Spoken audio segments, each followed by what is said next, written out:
سیاست جو ہے اس کو بدنام کیا ہوا ہے. سیاست ہم سب کی زندگیوں کا حصہ ہے, اور اگر ہم اچھی سیاست نہیں کریں گے تو ہمارا ملک آگے نہیں بڑھے گا. اس لیے مجھے آپ سے کچھ دل کی باتیں آج کرنی ہیں, کیونکہ نوجوان یہاں پر بیٹھے ہیں. نوجوانوں کے نعرے لگانے والے بڑے آئے بڑے دیکھے آپ نے, لیکن کوئی نوجوان, مجھے ایک نوجوان کھڑا ہو کر کہہ دے کہ پچھلے 6 سال میں کسی نوجوان کو میرٹ پہ نوکری ملی. ایک نوجوان یہ مجھے کہہ دے. جو میں آپ کو بتاتی ہوں, یہ جو ابھی عاشق حسین کرمانی آپ سے خطاب کر رہے تھے, جو منسٹر ایگریکلچر ہے, میں نے روایت کو توڑا, میں نے اپنی پوری پارٹی کی ناراضگی مول لی, اور میری کیبنٹ میں 95% تمام نوجوان ہیں ماشاءاللہ. تاریخ کی کوئی کیبنٹ آپ اٹھا کے دیکھ لیں, اور صرف نوجوان نہیں ہیں, ایلیجبل نوجوان ہیں, پڑھے لکھے نوجوان ہیں, محنتی نوجوان ہیں, اور آج عاشق کی محنت کا نتیجہ ہے کہ آپ سب یہاں پر آج بیٹھے ہیں ماشاءاللہ. یہ آپ کا نمائندہ ہے, یہ میرا نمائندہ نہیں ہے, یہ پی ایم ایل این کا نمائندہ نہیں ہے, یہ پنجاب کے ہر نوجوان کا نمائندہ یہاں پر بیٹھا ہے جس نے آپ کی خدمت کی, آپ کے لیے کام کیا. تو میں دوبارہ سے یہ کہوں گی کہ 6 ماہ کی قلیل مدت میں نہ صرف یہ اسکیم مٹیریلائز ہوئی ہے, بلکہ آپ سب کو جابز ملی ہیں. 60,000 سے آپ کو 60,000 مہینہ پہ یہ جاب ملی ہے تقریباً 1000 نوجوانوں کو. 60,000 تھوڑا ہے, مجھے پتہ ہے بچوں 60,000 تھوڑا ہے. آج کل جو مہنگائی کا زمانہ ہے, آپ کے اوپر ذمہ داریاں ہوں گی, لیکن کم از کم یہ ایک آغاز ہے, ایک آغاز ہے. اور میں بہت عاجزی اور فخر سے ہاتھ اٹھا کے حلفاً تمام نوجوانوں کے سامنے یہ اقرار کرتی ہوں کہ ایک بھی نوکری ان 1000 نوجوانوں میں سے ایک بھی سفارش یا میرٹ کی خلاف ورزی پر نہیں ملی.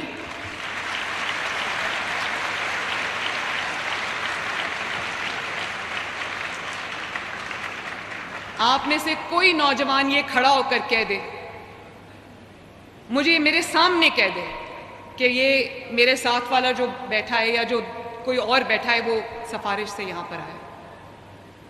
100% میرٹ فالو ہوا ہے, اور تمام ڈسٹرکٹس کے اندر میرٹ کی لسٹ لگی ہیں, جن کو میں نے پرسنلی ایک لسٹ کو دیکھا ہے. ڈی سی آفس میں لسٹ بنی ہے, انٹرویوز ہوئے ہیں, آپ کی شارٹ لسٹنگ ہوئی ہے, اور تمام پورے پروسیس میں 100% میرٹ فالو ہوا ہے. اس کی بھی شاید مثال کبھی نہیں ملتی. اور دیکھیں, ہم لوگ سیاسی لوگ ہیں, یہ میری پوری بہت محترم پولیٹیکل قیادت یہاں پہ موجود ہے. مجھے بھی سفارشیں آتی ہیں, میرے بھی جاننے والے ہیں, میرے بھی دوست احباب ہیں جن کی طرف سے ایک ایکسپیکٹیشن لیول بڑھ جاتا ہے کہ جب ہمارا کوئی اپنا جو ہے وہ کسی کرسی پہ آئے گا تو شاید ہماری جو لوگ ہیں ہم ان کو اکاموڈیٹ کر سکتے ہیں. لیکن میں پاکستان کے خصوصاً اب کیونکہ میری ذمہ داری پنجاب کی ہے, میرا آپ سے یہ وعدہ ہے کہ اگر, مجھے نہیں پتا میں یہاں کتنے سال ہوں, سیاسی جو اپہیول ہے پاکستان میں وہ چلتا رہتا ہے. آج صبح کوئی امبیسڈر آئے ہوئے تھے نواز شریف صاحب کے پاس, تو میں کسی ملک کے امبیسڈر تھے, میں بھی ان کے ساتھ بیٹھی تھی, تو انہوں نے کہا کہ یہ جو سیاسی یہ جو انتشار ہے پاکستان کے اندر, اس کے بارے میں آپ کیسے دیکھتے ہیں؟ تو نواز شریف صاحب نے کہا کہ ہم اسی انتشار میں بڑے ہوئے ہیں, یہی انتشار میں ہم نے پولیٹیکلی گرو کیا ہے, اور آج بھی ہمارے لیے کوئی نئی بات نہیں ہے, پاکستان میں یہ سدا سے ہوتا ہے. لیکن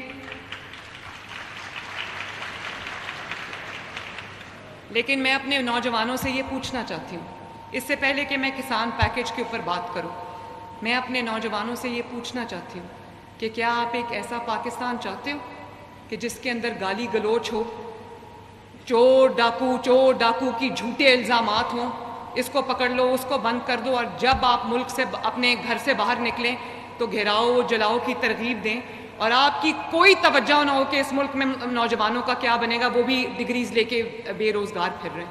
مجھے احساس ہے اس چیز کا, مجھے اس چیز کا احساس ہے کہ جب آپ کوئی ڈگری لے کے باہر نکلتے ہو اپنے کالج سے, اپنے یونیورسٹی سے, تو آپ کے اوپر ایک بوجھ ہوتا ہے. آپ کو یہ تانے سننے پڑتے ہیں کہ تم مفت کی روٹیاں توڑ رہے ہو, تم ماں باپ کا ساتھ نہیں دے رہے, تم گھر کے اوپر بوجھ بنے ہو, تم فیملی کے اوپر بوجھ بنے ہو. یہ باتیں سننی پڑتی ہیں. لیکن آپ کا قصور اس لیے نہیں ہے کہ ڈگری میں آپ نے محنت کر لی, آپ نے سب کچھ کر لیا, اس کے بعد آپ اپنی ڈگری لے کر دروازے پہ جاتے ہو لیکن آپ کو نوکری نہیں ملتی. مجھے احساس ہے آپ کی تکلیف کا, اور میں یہ پھر سے کہتی ہوں کہ 60,000 روپیہ مہینہ تھوڑا ہے, لیکن کم از کم آغاز ہے. اس کو آگے لے کے جائیں گے انشاءاللہ تعالی.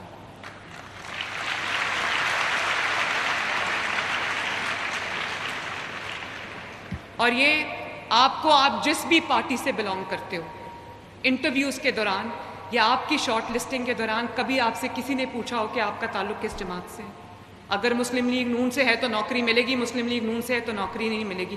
ہاتھ اٹھا کے بتاؤ کسی نے یہ پوچھا سوال؟ پوچھا؟ مجھے ہمارے ایک ایم پی ہیں, ان سے میری ملاقات تھی تو انہوں نے کہا کہ جو کلینکس آن ویلز ہیں, جو ہمارے موبائل ہاسپٹلز ہیں, بہت کامیابی سے الحمدللہ وہ آپ کے گھر کی دہلیز پہ جا کر, آپ کے محلوں میں جا کر آپ کا علاج کر رہے ہیں, بیماروں کا علاج کر رہے ہیں. تو انہوں نے کہا کہ میں نے ایک گھر میں وہ گاڑی کھڑی دیکھی کلینکس آن ویلز, جس کے اوپر کسی دوسرے ہمارے مخالف سیاسی رہنما کی اس گھر کے اوپر تصویر لگی تھی, اس کا ڈیرا تھا. تو میں نے دل میں سوچا, ان کو تو میں نے نہیں کہا, میں نے دل میں سوچا کہ اگر پنجاب کی چیف منسٹر یہ سوچنے لگ جائے کہ یہ پی ایم ایل این کا مریض ہے, اس کا علاج کروں گی, یہ کسی اور جماعت کا مریض ہے, اس کا میں علاج نہیں کروں گی, تو اللہ تعالیٰ کو کیا جواب دوں گی؟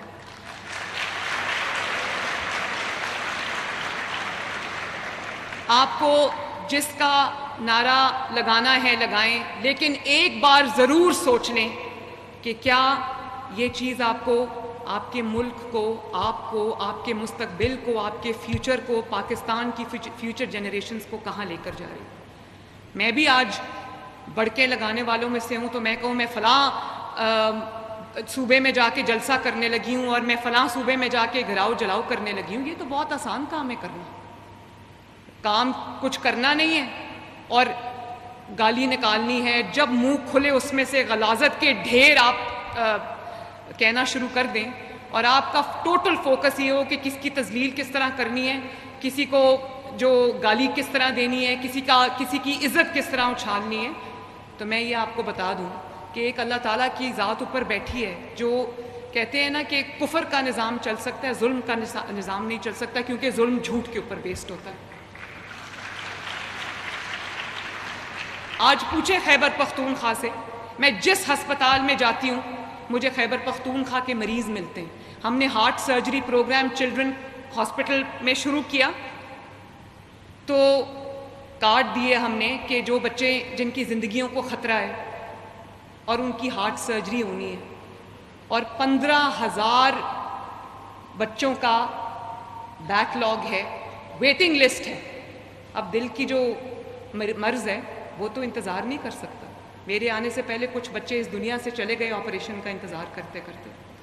تو ہم نے ایک ہارٹ سرجری پروگرام شروع کیا ہے, جس میں آپ سب کو یہ بتانا چاہتی ہوں کہ لیس دین اے ویک الحمدللہ ہم 100 سے زائد سرجریز بچوں کی کر چکے, جن بچوں کی زندگیوں کو خطرہ تھا. اور اس میں سے بہت سارے مریض خیبر پختونخوا سے آئے ہوئے تھے. ایک کو میں نے خود کارڈ دیا, میں نے پوچھا آپ کہاں سے, انہوں نے کہا ہم کرک سے. بچے کو دل کی تکلیف تھی اور 3-4 مہینے کا وہ بچہ تھا. تو بجائے اس کے کہ آپ کی توجہ عوام کے اوپر ہو, ان کے علاج کے اوپر ہو, ان کی سہولتوں کے اوپر ہو, ان کی مہنگائی کم کرنے پہ ہو, ان کی سڑکیں بنانے پہ ہو, ان کو جابز دینے پہ ہو, آپ کی پوری توجہ ہے کہ کس طرح ہم نے حملہ آور ہونا ہے دوسرے اپنے مخالف کے اوپر. تو یہ اس خدا کے لیے ان باتوں کو سوچیں. یہ آپ کا سوال نہیں ہے, آپ کی طرح کے کروڑوں نوجوانوں کے مستقبل کا سوال ہے, اس ملک کا سوال ہے. اور میں یہ باتیں کرنے سے بالکل گھبراتی نہیں. میرے سامنے میرے مخالف کا کوئی نعرہ لگا دے, مجھے کوئی فرق نہیں پڑتا. جو سیاسی رہنما ہوتے ہیں ان کو بہت کچھ فیس کرنا پڑتا ہے, لیکن میں حق بات کہنے سے, آپ کو سمجھانے سے میں باز نہیں آؤں گا. اور آپ دیکھو پچھلے 7-8 سال میں ڈیبیٹ, پہلے نواز شریف صاحب کے دور میں ڈیبیٹ ہوتی تھی کہ جی ڈی پی کتنی بڑھ گئی, گروتھ ریٹ کتنا ہے, مہنگائی کتنی نیچے آ گئی ہے, لوڈ شیڈنگ ختم ہو گئی ہے، اتنے کارخانے لگ گئے ہیں، چائنا پاکستان اکنامک کوریڈور آ گیا ہے، کتنی موٹر ویز بن گئی ہیں، کتنی سڑکیں بن گئی ہیں، کتنی ترقی آ گئی ہے، اور آج ڈبیٹ کیا ہوتی ہے؟ ڈبیٹ کا رخ کس طرف موڑا ہے؟ ڈبیٹ کا رخ اس طرف موڑا ہے کہ کون کتنی اونچی آواز میں کسی کو گالی نکالتا ہے۔ کیا آپ ایسا پاکستان چاہتے ہو اپنے لیے؟ اور میں ایک اور بات آپ کو بتاؤں، میں ایک ماں کی طرح آپ سے بات کر رہی ہوں۔ میں جب گھر سے نکلتی ہوں اور آفس جاتی ہوں تو میرا ایک ایک لمحہ، آپ کو پتہ ہے اس اسکیم کو مٹیریلائز کرنے میں ہمیں 6 ماہ لگے، کیونکہ گورنمنٹ کے اپنے پروسیسز ہوتے ہیں، ان کے مطابق آپ کو چلنا پڑتا ہے۔ لیکن جتنا میں تڑپتی ہوں، کاش میرے پاس کوئی جادو کی چھڑی ہوتی جو اوور نائٹ میں ایسا چینج لے آتی کہ آپ لوگوں کے ہاتھوں میں نوکریاں ہوتی اور آپ کا مستقبل اچھا ہوتا ہے۔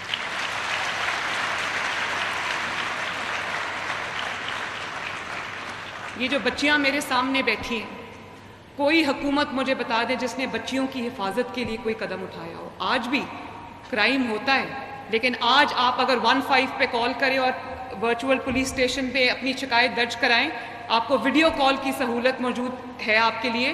اب یہ آ رہا ہے، سیف سٹی آ رہا ہے، پینک بٹن آپ پریس کریں گے، پنجاب حکومت آپ کی مدد کے لیے آئے گی انشاءاللہ تعالی۔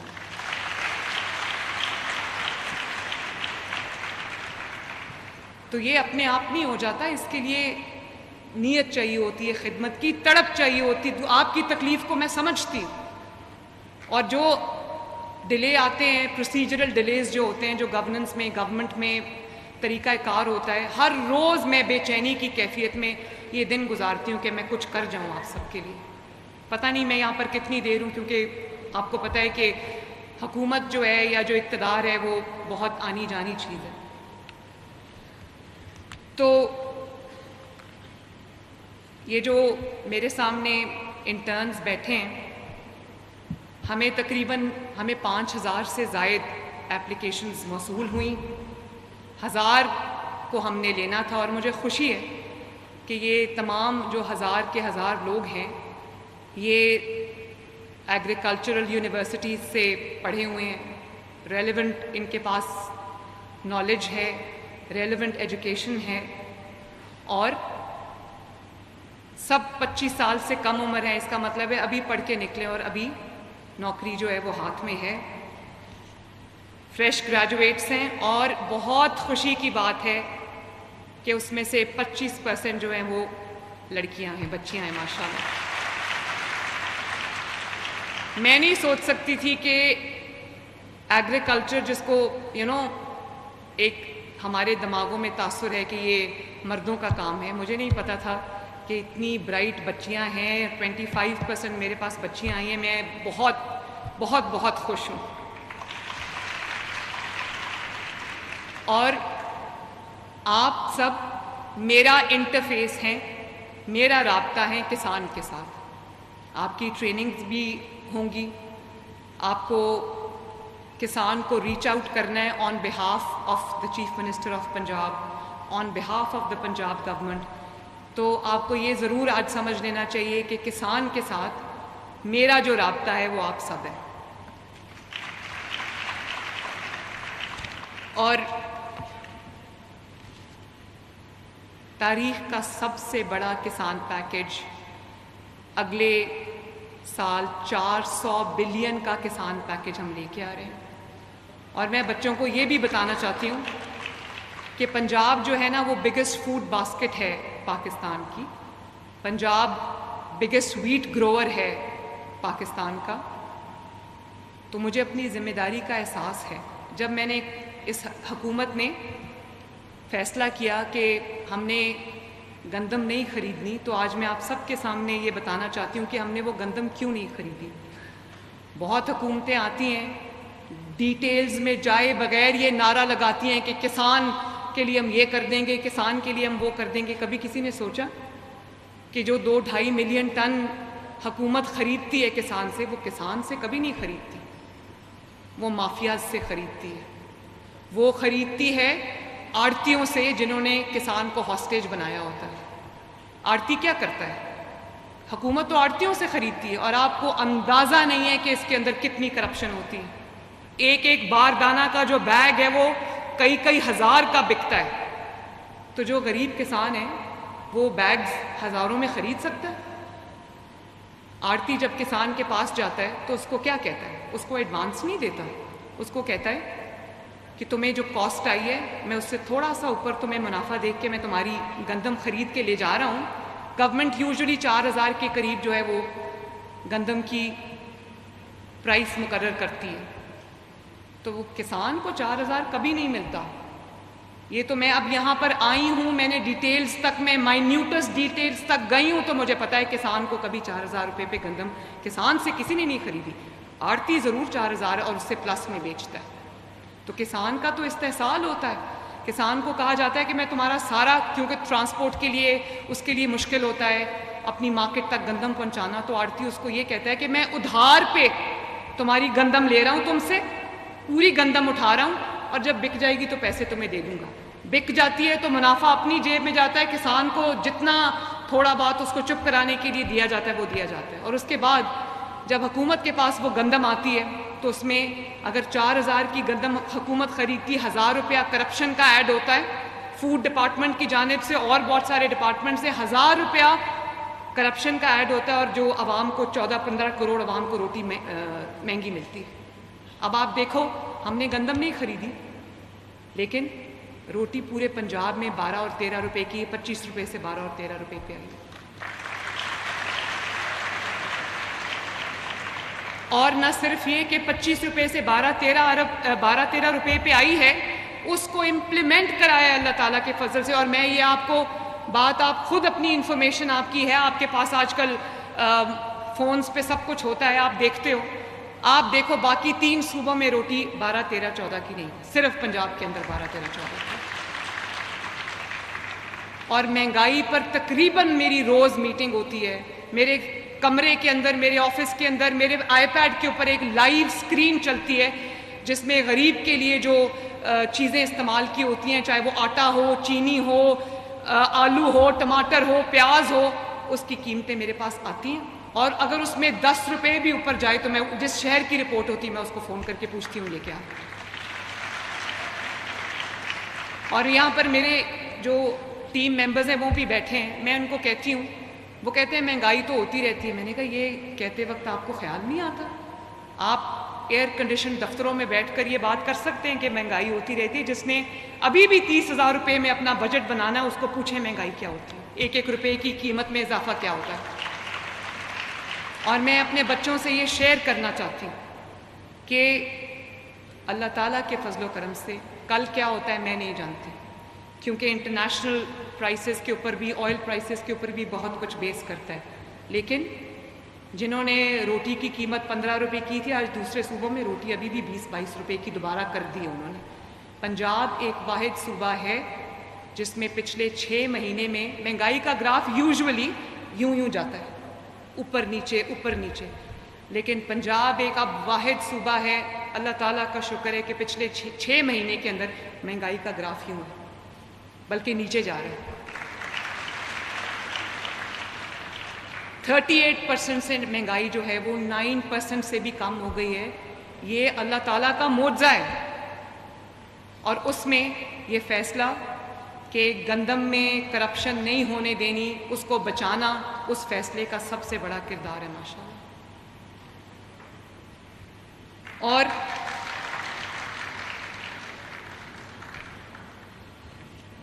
کسان، ابھی رانا ثناء اللہ صاحب مجھے کہہ رہے تھے، میرا بھی کنسرن ہے کہ ایک امپریشن بنا دیا گیا ہے کہ کسان بہت ناراض ہے. میں بچوں کو یہ کہنا چاہتی ہوں کہ ہم نے جب کسان پیکیج کے لیے اپلیکیشنز کھولی، کسان کارڈ ہم لانچ کرنے جا رہے ہیں. آپ کو پتہ ہے کہ کسان کارڈ میں پاکستان کے اندر 2 مین فصلیں ہوتی ہیں، کراپس ہوتی ہیں سال کی.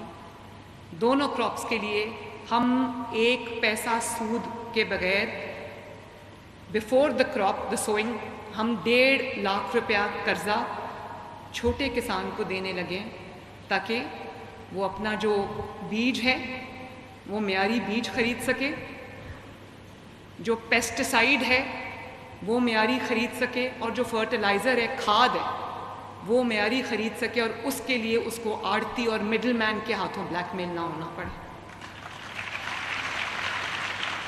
اور مجھے خوشی ہے، آپ کو یہ جان کے حیرانگی ہوگی جب میں یہ فگر بولتی ہوں، لوگ اس کو مانتے نہیں ہیں، کہ آپ کو پتہ ہے کہ مجھے کسان کارڈ کے لیے کتنی اپلیکیشنز آئی ہیں.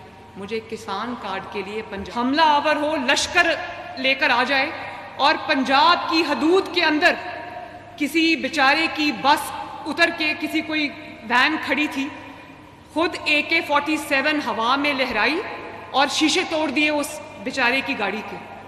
یہ کیا درس دے رہے ہو قوم کو؟ وہ جو گنڈا گردی اور دہشت گردی کا راج ہے اپنے صوبے میں، اس کی طرف دیکھ لو پہلے. پنجاب کے عوام کو دہشت گرد بنانے چلو، یہ مریم نواز نہیں ہونے دے گی انشاءاللہ تعالی.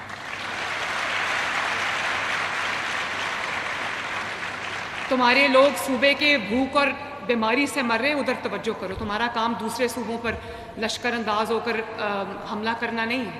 اور ان کے خلاف نہ صرف قانون حرکت میں آئے گا، 6 بجے ان کا جلسہ ختم ہو گیا. 6 بجے ان کے ساتھ ہماری انڈرسٹینڈنگ ہوئی کہ لاہور کا جلسہ جو ہے وہ ختم ہو جائے گا.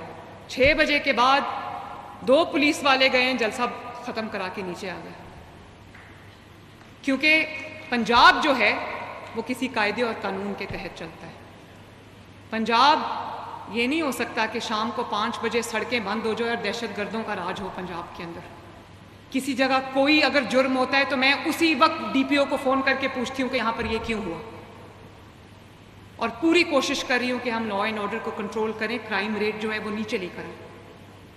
تو جو وزیر اعلیٰ باہر نکل کر جب بات کرے تو آپ دیکھیں یہ خواتین یہاں پر بیٹھی ہیں جو آوازیں یہ مجھے کستے ہیں، جو زومائنی جملے یہ بولتے ہیں، کیا کوئی خاتون اس کو انڈورس کرتی ہے؟ آپ کرتے ہو اس کو انڈورس؟ چاہے وہ آپ کی مخالف کی بیٹی ہو، آپ کے مخالف کی بیوی ہو، اس کو ایک مرد جب جلسے میں کھڑا ہو کے، جو کہ وزیر اعلیٰ ہے، وہ جب آپ کے اوپر اس طرح سے بدتمیزی کا اظہار کرے تو وہ قوم کے بچوں کو کیا درس دے رہا ہے؟ وہ ان بیٹوں کو کیا درس دے رہا ہے؟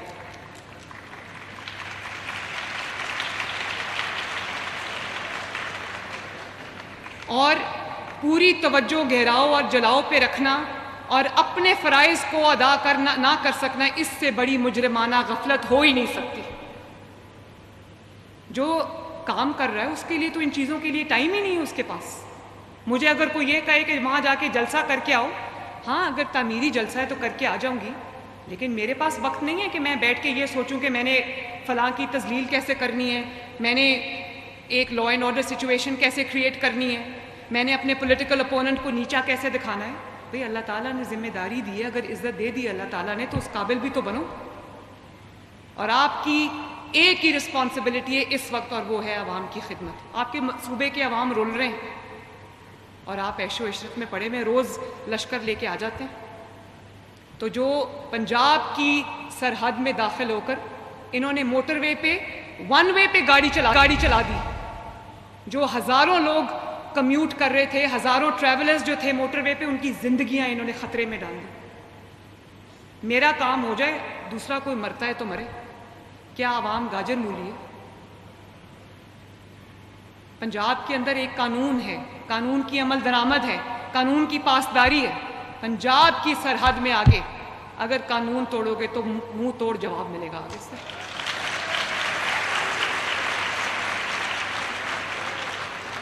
آج یہاں جلسہ ہے، کل وہاں جلسہ ہے، پرسوں وہاں جلسہ ہے، تو جلسے کرتے رہو گے تو کام کس وقت کرو گے؟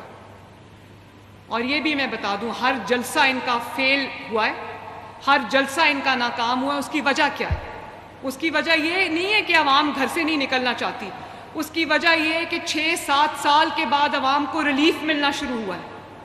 یہ جو بجلی کے بل میں ہم نے 50 ارب روپے کی سبسڈی دی ہے، اللہ تعالیٰ کے فضل سے پنجاب میں 8 لاکھ فیملیز کو، کروڑوں میں ان کی تعداد بنتی ہے، ان کو بجلی کے بلوں نے تنگ کیا ہوا تھا. ہم نے 2 مہینے کا ریلیف دیا، لوگوں کو مرچیں لگنا شروع ہو گئی. اور انہوں نے کہا کہ یہ کیا کیا چیف منسٹر پنجاب نے؟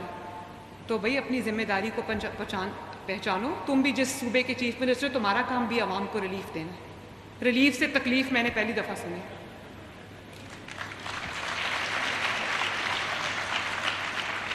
اینڈ انشاءاللہ پنجاب